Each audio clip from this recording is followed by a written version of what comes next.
Hi, I'm Dr. Anthony Rizzi of the Institute for Advanced Physics, here to talk to you about faith matters. And now I want to talk to you about faith and science. I'm going to say something startling to you that you have heard the opposite of it. People are used to saying faith and science are not in conflict. They can't be in conflict. But in fact, they are in deep conflict. It's not only a conflict between faith and science, it's a conflict between science and reality.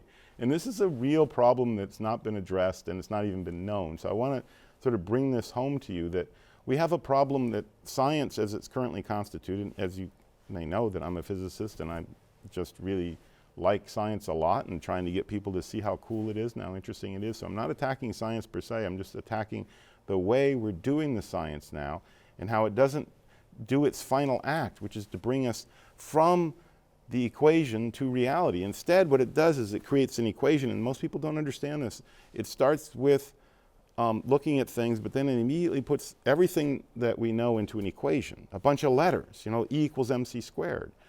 And the step that needs to happen is to look at those equations and go further and see the reality back behind the equations by starting with the simple things in front of our face. What is a physical thing?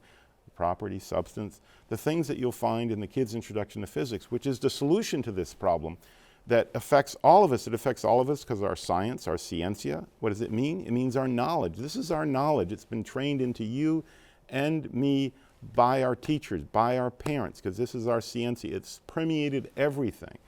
And this conflict has made us lose track of reality. It's common now on college campuses for students to think the world doesn't exist because of this problem. We start with the physical world and we make an equation as physicists, and people understand that. Our focus is on the equations, which is good insofar as it goes, but it needs to go the next step and ask the question and answer the question, which is the Institute for Advanced Physics has made great headway on in the last 20 years. There's all kinds of stuff we can do, but it's not known. We need to know what a physical thing is, what mass is, what these things are, otherwise we're not doing a full science. And this leads to a conflict with the faith, because if you don't know these basic things, you can't even understand the faith.